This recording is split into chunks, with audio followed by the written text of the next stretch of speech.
بسم اللہ الرحمن الرحیم۔ درود پاک۔ الصلاۃ والسلام علیکہ یا سیدی یا رسول اللہ۔ رسماً درود پاک نہیں پڑھیں، جس طرح نماز فرض ہے اسی طرح درود پاک بھی فرض ہے۔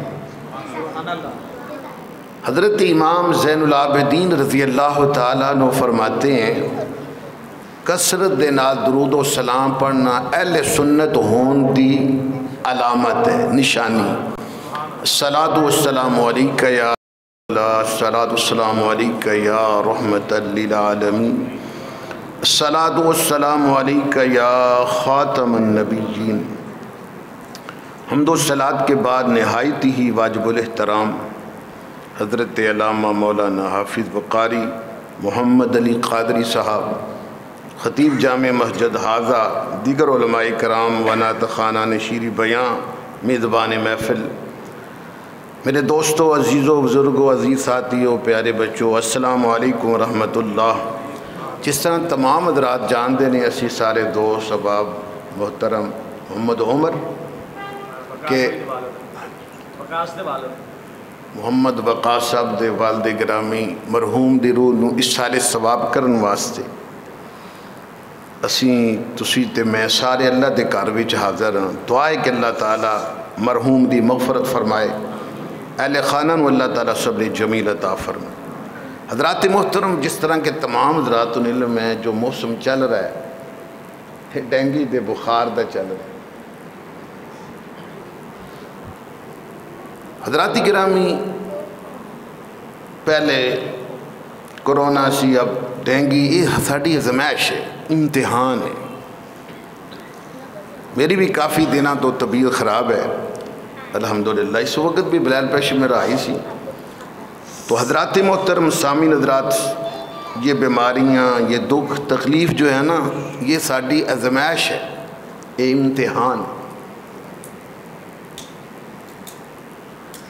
سرکار دو عالم صلی اللہ علیہ وسلم نے ارشاد فرمایا، بندہ جدو تندرست ہوتا ہے ادوں جڑے نیک اعمال کرتا ہے نا، صالح اعمال، جدو بیمار ہو جاتا ہے پھر وہ اندے اعمال جڑے بند ہو جاندے ہیں، تو اللہ تعالیٰ کچھ فرشتیاں دی ڈیوٹی لگا دے کہ اے میرا بندہ جدو تندرست ہی ادو اے نیک عمل کرتا سی، اب اس دے نیک عمل بند ہو گئے نے کہ فرشتے ہو جدو تک انہوں صحت نہیں ہوندی تسی اندے نیک عمل تسی شروع کرو۔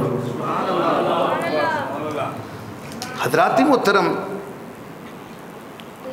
کوئی بھی بیماری ہے، کوئی بھی پریشانی ہے، انہوں برا نہیں کرنا چاہیے۔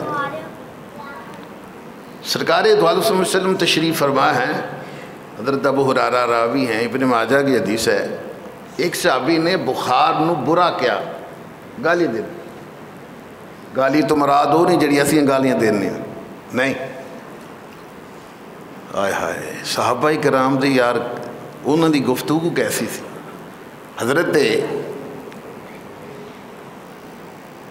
ابو ذر غفاری رضی اللہ تعالیٰ عنہ نے ایک مرتبہ حضرت بلال حبشی رضی اللہ تعالیٰ عنہ نے کہہ دیتا، او کالی ماں دے بچے۔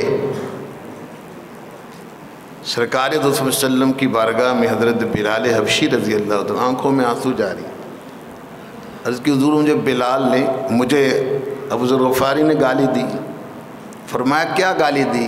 حضور اس نے کہا کالی ماں کے بچے۔ نبی پاک صلی اللہ علیہ وسلم فرمایا ابو ذر غفاری، کیا میرے آنے سے پہلے تو قرآن کہتا ہے وَإِن كَانُوا مِن قَبْلُ لَفِي ضَلَالٍ مُبِينٍ، تسی محبوب دی آمد سے پہلے گمراہی میں تھا، جہاں طریق تھا ظلمت قدا تھا، سخت کالا تھا، کوئی پردے سے کیا نکلا کہ گھر گھر میں اجالا تھا۔ فرمایا بھی میرے آنے کے بعد بھی ابھی جہلیت ہے، ابھی بھی جہلیت ہے۔ تو پھر حضرت ابو ذر غفاری حضرت بلال حبشی کے قدمہ چ ڈگ پے، اور بلال حبشی رضی اللہ تعالیٰ عنہ دا قدم اٹھا کے اپنے چہرے تے مار رہے سن کہ اپنے اے بلال اپنے پیر نال میرے چہرے نو روند، میں تینوں گالی دی۔ تو بات کرنے کا مطلب یہ ہے کہ نبی پاک صلی اللہ علیہ وسلم فرمایا کہ جڑا بخار ہے نا، فرمایا انہوں برا نہ کہو، بخار نو گالی نہ دو، انہوں برا نہ سمجھو، جدو تک بندے نو بخار وچ تکلیف چ رہندا ہے اللہ تعالیٰ اندے گناہاں نو معاف کر دیندا ہے، گناہ اندے تلدے رہندے۔ حضرات محترم سامعین حضرات، نبی پاک صلی اللہ علیہ وسلم نے ارشاد فرمایا کوئی مریض ان دی عیادت واسطے جانا، بیمار پرسی دے واسطے جانا بڑا اجر و ثواب ہے۔ ایک دے حدیث پاک نبی پاک صلی اللہ علیہ وسلم فرمایا بندہ جو تو اپنے گھروں چلدا ہے نا عیادت واسطے کسی مریض دی، انج سمجھو کہ جنت دی طرف سفر کر رہے ہیں۔ جدو مریض کو پہنچ جاندہ ہے ان دی عیادت کردہ ہے نا، جتنی دیر بیٹھا رہے گا سمجھو جنت باغاں وچ بیٹھا رہے۔ اور دوسری حدیث پاک میں نبی پاک صلی اللہ علیہ وسلم فرمایا جڑا بندہ صبح دے وقت مریض دی عیادت واسطے جائے، عیادت کر کے آ جاندہ ہے نا تو 70,000 فرشتے ان دے واسطے مغفرت دی دعا کر دیں۔ اور دوسری جملے میں فرمایا جو رات دے وقت مریض دی عیادت کرے، عیادت کر کے آ کے سو جائے تو صبح تک 70,000 فرشتے ان دے واسطے مغفرت دی دعا کر دیں۔ اور نبی پاک صلی اللہ علیہ وسلم فرمایا جڑا بندہ باوضو ہو کے مریض دی عیادت کرن واسطے جاندہ ہے نا، تے فرمایا کہ اللہ تعالیٰ انہوں جہنم کو اتنا دور رکھ دیندہ ہے جتنا کہ 70 سال دی بندہ پیدل چلے تو 70 سال لگ دیں۔ تو حضرات محترم دعا کرو اللہ تعالیٰ سب نو صحت عطا